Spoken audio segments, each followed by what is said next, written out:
दोस्तों, स्वागत है आपका आपके अपने चैनल कॉमर्स 6 में। 2-3 ऐसे टॉपिक हैं जो मतलब ज्यादा टाइम नहीं लगेगा, एक एक वीडियो में ही आपके कवर हो जाएंगे। जैसे कि आपका बैंक रिकंसिलेशन है, डेप्रिसिएशन है, बिल ऑफ एक्सचेंज है, तो वो दोनों तीनों टॉपिक हम लोग एक छोटी छोटी वीडियो के अंदर कवर कर लेंगे। एक एक नंबर के क्वेश्चन उसमें से आने पक्के हैं, यानी कि 3 नंबर आपके पक्के हो जाएंगे। ठीक है, तो आज मैं आपको करवाऊंगी bank reconciliation. Bank reconciliation statement होती क्या है, क्यों बनाई जाती है, और मेन तो हमने जो क्या ऐड करना है, क्या लेस करना है, सिर्फ वही। और एग्जामिनर कंफ्यूज कैसे करता है कि क्या डेबिट बैलेंस है, क्या क्रेडिट बैलेंस है, वो देख लेते हैं थोड़ा सा। तो बैंक रिकंसिलेशन आपको पता ही है कि एक विवरण बनाया जाता है, जो कि जैसे मान लीजिए आप क्या कर रहे हैं, आपने एक अकाउंट बनाया अपना खुद का कैश बुक बनाई।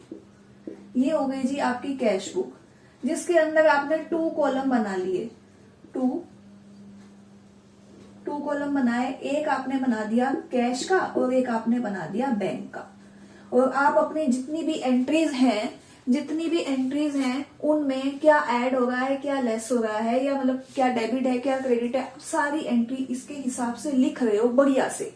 और आपको पता भी है। अब आप क्या करते हो, जो भी एंट्री आई वो आपने इसके अंदर बैंक में लिख दी। मान लो 10,000 रुपए आए, 10 लिख दिए, 20 लिखे तो 20 लिख दिए, फिर 30 चले गए, फिर 30 कर दिए, फिर प्लस में 40,000 आ गए। अब करते करते में इसके हिसाब से तो आपका 10,000 रुपए बैलेंस होना चाहिए।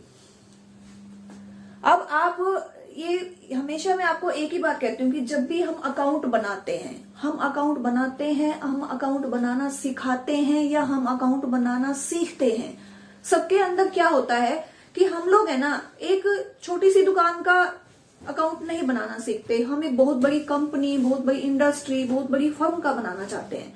सीखते भी उसी का है, उसी के लिए तो हम लोग काम करेंगे। तो अब उसने क्या किया, मान लो ओनर ही है, अकाउंटेंट को बुलाया और बोला कि मुझे है ना, आप है ना 31 मार्च 2020 का बैलेंस लेके आओ मेरे लिए, कि वो कितना बैलेंस है। तो आपके हिसाब से तो 10,000 रुपए आपके पास कैश में होना चाहिए। आपने कहा जी मेरे हिसाब से तो 10,000 रुपए है ना कैश के अंदर है। बैंक स्टेटमेंट मंगवाई गई 31 मार्च की बैंक स्टेटमेंट मंगवाई गई, तो बैलेंस था किसी कारण से 2,000 रुपए। अब ऐसा क्या हो गया, मैंने तो 10,000 रुपए दिखा रखे थे, 2,000 रुपए हैं।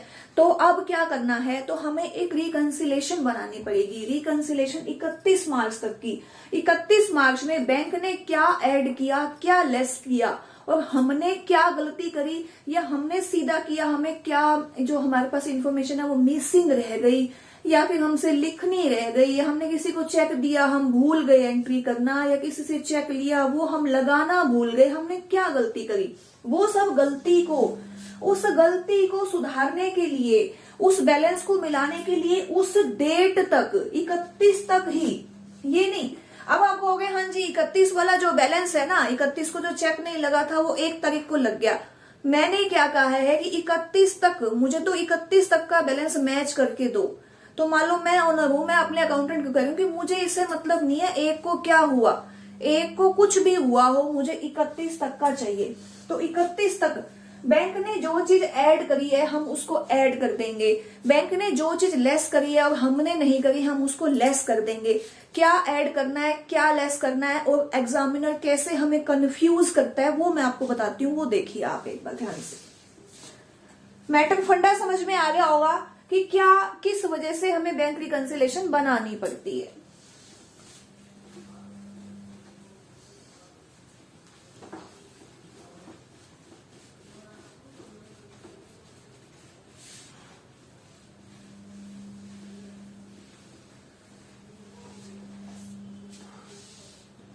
देखिएगा, बैंक जब हमारे को पैसा देता है, हमारे अकाउंट में मतलब कि पैसा आता है, इंटरेस्ट लगाए, चाहे हमारे अकाउंट में पैसा जमा हो उसका मैसेज करे, या फिर वो हमारे अकाउंट से कितनी भी किसी भी प्रकार की डिपॉजिट हो, कोई चेक हमारे अकाउंट में रिसीव हुआ हो, तो वो क्या करता है, हमारे अकाउंट को हमेशा ही क्रेडिट करता है। ये ध्यान रखिएगा, क्रेडिट करेगा, क्योंकि बैंक की ये लाइबिलिटी होती है। अगर बैंक हमारी स्टेटमेंट बना रहा है, हमारे पास 1 लाख रुपया हो गया हमारे अकाउंट में जमा, तो हमारा क्रेडिट बैलेंस है बैंक के हिसाब से, बैंक की लाइबिलिटी है, बैंक को 1 लाख रुपया हमें देना पड़ेगा, ठीक है।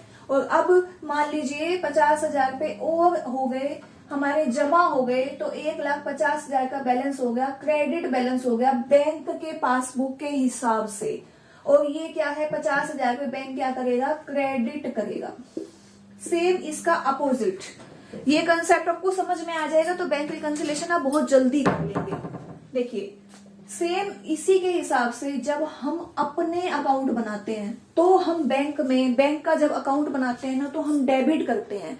क्यों हम डेबिट करते हैं, क्योंकि हमारी ये एसेट है, हम अगर बैंक में जमा कराएंगे तो हमारा डेबिट बैलेंस है।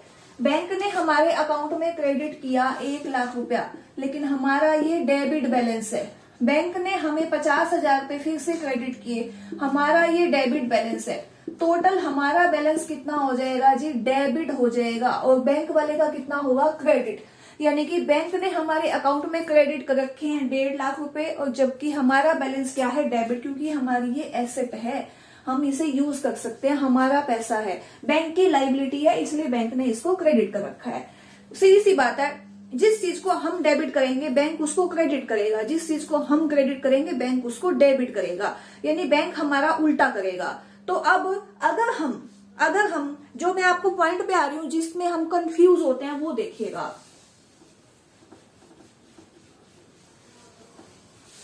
अगर हमारे पास क्वेश्चन के अंदर आ जाए बैंक रिकंसिलेशन बनानी है जी आपको as per cash book balance, as per cash book balance, चाहे वो डेबिट हो चाहे वो क्रेडिट हो, जो आइटम हमने ऐड करनी है वो हम ऐड करेंगे, जो आइटम हमने लेस करनी है वो हम लेस ही करेंगे। वो क्या क्या है वो मैं बताऊंगी आपको। सिर्फ आप एक बार ये पॉइंट समझिए कि जहां पे हमें एग्जामिनर कंफ्यूज करता है, एज पर कैश बुक, चाहे वो डेबिट लिख दे चाहे वो क्रेडिट लिख दे, दोनों में ही आपने वही की वही रूल एंड रेगुलेशन फॉलो करने हैं। आपने ये नहीं देखना हो बैंक का तो क्रेडिट बैलेंस है, वैसे तो हम ऐड कर देते अब हम लेस कर देंगे, नहीं, गलती करनी आपको, यही मैं आपको मेन पॉइंट बताना चाह रही हूँ, ठीक है। अच्छा, डेबिट बैलेंस अगर लिखा हुआ है तो हम हमेशा ही प्लस करेंगे, प्लस वाली आइटम में, और अगर क्रेडिट बैलेंस लिखा हुआ है एज पर कैश बुक, इसका मतलब है ओवरड्राफ्ट है, हमने बैंक से माइनस में पैसे ले रखे हैं तो वो हम माइनस कर देंगे, ठीक है। यहां हम ऐड कर देंगे अगर कोई बैलेंस है। सेम इसका अपोजिट आ जाओ आप, अगर क्वेश्चन के अंदर ये आ जाए एज पर पासबुक,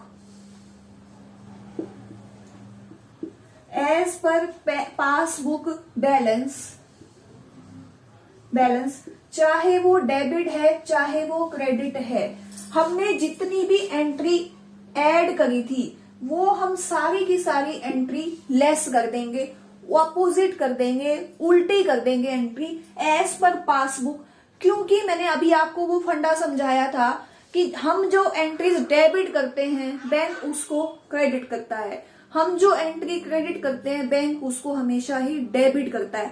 माइंड में बिल्कुल सेट कर लेना। क्वेश्चन के अंदर पासबुक आ जाए तो ऐड वाली लेस और लेस वाली क्या हो जाएंगी, ऐड हो जाएंगी। अच्छा, अब आ गया प्लस में कौन सा लिखेंगे और माइनस में। देखिए एक क्वेश्चन आपका बैंक रिकंसिलेशन में से पक्का आएगा, पिछली से पिछली बार आपका प्रैक्टिकल आया हुआ था, 3 आइटम्स दी हुई थी, 3 या 4, कि ये चेक इशू हुआ, प्रेजेंट नहीं हुआ, या चेक डिपॉजिट हुआ, वो क्लियर नहीं हुआ, डिसऑनर्ड हो गया, और साथ में बैलेंस दिया हुआ था। हो सकता है वैसा क्वेश्चन आ जाए, हो सकता है एक पर्टिकुलर आइटम पूछ ले और यहां पर आपको कंफ्यूज कर दे। क्वेश्चन आना है डेफिनेटली, तो इसलिए इसको आप कंसेप्ट को समझ लो, ठीक है। अच्छा, अब एज पर पासबुक, अगर as per passbook debit balance आए तो क्या हो गया, डेबिट बैलेंस है पासबुक का, वहां क्रेडिट था तो हम प्लस माइनस कर रहे थे, यहां डेबिट है तो हम माइनस करेंगे, अगर क्रेडिट बैलेंस है तो हम प्लस कर देंगे, ध्यान रखेगा। क्रेडिट है तो प्लस, डेबिट है तो माइनस। यहां पर डेबिट है तो प्लस, क्रेडिट है तो माइनस। ठीक है, ये आपने बिल्कुल ध्यान रखना है, नोट कर लेना इसको, बिल्कुल आना ही आना है इसमें से क्वेश्चन। ये आप देख लो एक बार, उसके बाद मैं आपको ऐड और लेस क्या होंगे वो बताऊंगी एज पर कैश बुक। अगर पासबुक आ जाए तो उसका उल्टा हमने करना है। ठीक है, सबसे पहले हम लोग ऐड करने वाली आइटम को देख लेते हैं, फिर हम लोग लेस करने वाली आइटम को देख लेंगे।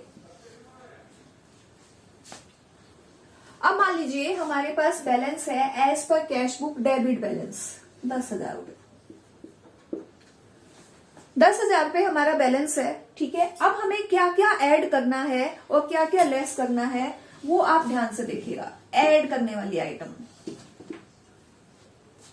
हमने बैंक के अंदर कोई भी चेक लगाया, इशू किया चेक, चेक इशू कर दिया, मतलब किसी को चेक दे दिया, मैंने राम को चेक दे दिया, राम को चेक दे दिया मैंने 10,000 का, 10,000 का चेक दे दिया।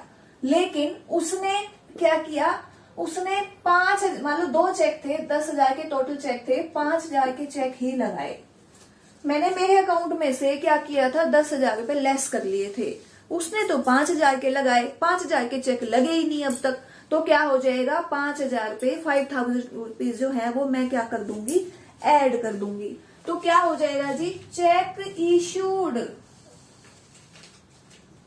Check issued but not presented, ये क्या हो जाएगा, 5,000 रुपीज ऐड हो जाएंगे, प्लस हो जाएंगे हमेशा। उसके बाद और क्या क्या ऐड हो सकता है, और ऐड हो सकता है कि बैंक ने हमें इंटरेस्ट दिया, हमारे पास डिपॉजिट हैं बहुत सारे और बैंक ने हमें क्या किया, इंटरेस्ट दे दिया। तो अगर आ जाए interest, interest credited, interest credited by bank but note entered, मान लो 250 रुपीज ऐड हो जाएगा। यानी कि बैंक ने जो भी हमारा बैलेंस बढ़ाया है ऐड हो जाएगा। वो बैंक ने डायरेक्ट कोलेक्ट कर लिया, direct collected amount by bank, 1,000 rupees collect कर लिए, ऐड हो जाएगा। उसके बाद है कोई ऐसी पेमेंट आनी है, मान लो हमने किसी कंपनी के अंदर शेयर लगा रखे हैं, उसका डिविडेंड है, हमारे अकाउंट में ही आता है लेकिन हमें पता नहीं है, तो क्या हो जाएगा जी, dividend, dividend received by bank, मान लो 500 है, ऐड हो गया। तो इस तरह से जितनी भी आइटम है, मान लो कोई इंटरेस्ट बैंक ने दिया हमें, क्रेडिट किया, कोई भी कलेक्शन करी अलग से, कोई भी डिविडेंड आया, कुछ अलग से बैंक कलेक्ट करके आया, तो वो सब क्या हो जाएगा, ऐड हो जाएगा। और कोई डायरेक्टली, डायरेक्ट कोई कस्टमर आया, डायरेक्ट डिपॉजिट, कैश और चेक, वो भी क्या हो जाएगा, ऐड हो जाएगा। मान लो वो भी 1,000 का है। ये है जी, ये चीजें हमारी ऐड होती हैं, यानी कि बैंक कैसे भी हमारे अकाउंट में पैसा लेके आए लेकिन हमें पता नहीं चला, वो सब का सब हम क्या करेंगे, ऐड कर देंगे। अच्छा, अब अगर एज पर पासबुक आ जाए तो आपने जितनी भी आइटम ये ऐड करी है ना, इन सबको आप लेस कर देना, बस, और कुछ नहीं करना इसके अंदर। ठीक है, इनमें से कोई भी आ जाए आपको ऐड करना है। वो लेस करने वाली आइटम बताती हूँ कि लेस क्या करना है। मैंने चेक डिपॉजिट किया बैंक के अंदर 15,000 का, और 15,000 के मान लो काफी सारे चेक हैं, 15,000 के किसी ने मुझे चेक दिया 15 का, 3 चेक है 5-5 हजार के, और मैं तो अपना बैलेंस मैंने बढ़ा लिया कि मेरे तो 15,000 रुपए आएंगे अकाउंट के अंदर। मैं गई चेक करने के लिए, मेरे अकाउंट में तो सिर्फ 5,000 रुपए आए हुए हैं। 10,000 रुपए के चेक हमारे डिसऑनर्ड हो गए, तो लेस हो जाएंगे, डिसऑनर्ड चेक माइनस, मान लो 10,000 के हो गए। या फिर अभी तक क्लियर नहीं हुए, क्लियर भी तो नहीं हो सकते ना, हो सकता है कोई चेक क्लियर ही ना हुआ हो। हमें कई बार क्या होता है कि जैसे अब 3 दिन की छुट्टी आ गई बैंक की, तो 3 दिन तक तो बैंक में कोई भी एक्शन नहीं होगा, तो फिर वो भी नहीं होगा, तो वो भी हमारा लेस हो जाएगा। यानी कि note cheque not cleared, cheque अगर क्लियर नहीं होता तो भी क्या है, लेस हो जाएगा। मान लो 5,000 का है, ठीक है। उसके बाद क्या है, बैंक हमें जितनी भी फैसिलिटी देता है उसके बदले में वो चार्ज करता है। SMS चार्ज है, ATM चार्ज है, चेकबुक का चार्ज है, पासबुक का चार्ज है। तो वो सब जो चार्ज लेता है, तो हमारा बैलेंस तो कम हो गया ना, हमें पता ही नहीं चला, हमारे पास मैसेज ही नहीं आया। तो क्या है जी, बैंक चार्ज लेस हो जाएगा। बैंक चार्ज हो गया, जैसे SMS वगैरह है कुछ भी, तो वो मान लो 250 रुपए का लगा चार्ज। एनुअली चार्ज कोई लगाते हैं, जैसे मेंटेनेंस करते हैं अकाउंट, आजकल बैंक के अंदर एनुअल चार्ज भी लगने लग गया है। कुछ क्रेडिट कार्ड वगैरह जैसे मिलते हैं तो उसके ऊपर भी चार्ज लगता है, तो वो भी। अच्छा, ओवरड्राफ्ट का चार्ज, ओवरड्राफ्ट चार्ज वो लग गया, तो वो भी माइनस हो जाएगा। ये कुछ पॉइंट्स हैं जिसके अंदर बैंक हमारा बैलेंस कम करता है, वो हमने लेस करने हैं। एज पर कैश बुक, अगर एज पर पासबुक आ जाए तो हमने क्या करना है, बैलेंस को ऐड कर देना है, जो कि अब तक हम क्या कर रहे थे, लेस कर रहे थे। बस इतना ही ध्यान रखना है आपको कि जो भी एंट्रीज हैं वो हमने अपोजिट करनी है। मतलब क्या हुआ कि जो हम लेस कर रहे थे वो हम लोग ऐड कर देंगे, और जो हम लोग ऐड कर रहे थे वो हम लेस कर देंगे।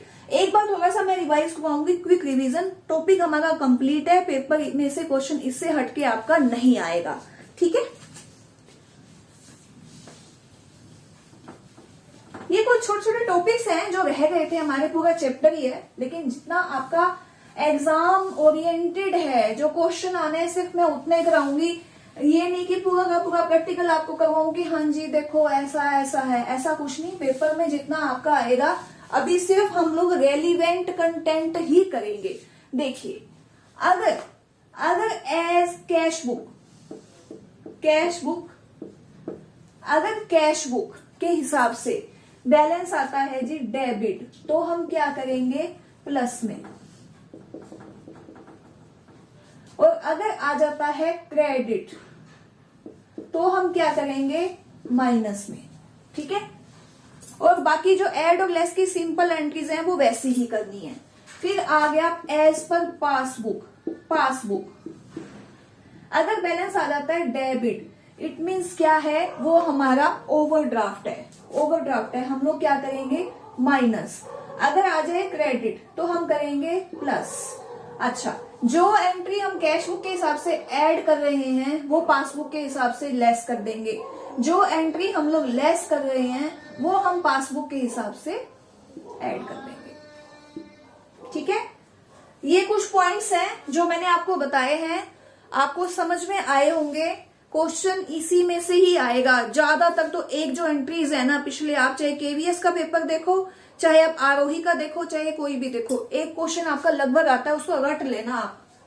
Check issued,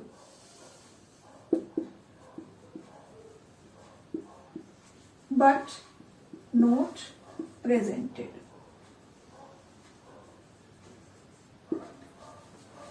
check issued but not presented, बस ये घुमा देगा कि हाँ जी as per cash book debit balance है, as per cash book credit balance है। तो हर एक सिस्टम में, हर एक सिचुएशन में ऐड होगा, जोड़ा जाएगा। ये क्वेश्चन तो मतलब यूं लगा लो, पेपर वाले जैसे पीछे पड़े हुए हैं, इस एंट्री के रिलेटेड क्वेश्चन आता है हमेशा। Check issued but not presented, पिछले पेपर आप उठा के देखिएगा, इसमें से ही लगभग आता है, ठीक है। उम्मीद करती हूँ मेरी वीडियो आपको पसंद आई होगी। अगर आपको पसंद आई है तो लाइक कीजिए, शेयर कीजिए, और अगर आपने अभी तक भी चैनल को सब्सक्राइब नहीं किया तो चैनल को आप सब्सक्राइब कीजिए। तो मिलते हैं अगले सेशन में। अगले जो 2-3 छोटे छोटे टॉपिक हैं वो करवाऊंगी, और MCQs की तो हमारी सीरीज चली गई है, वो हम लोग करते रहेंगे, ठीक है। Thank you.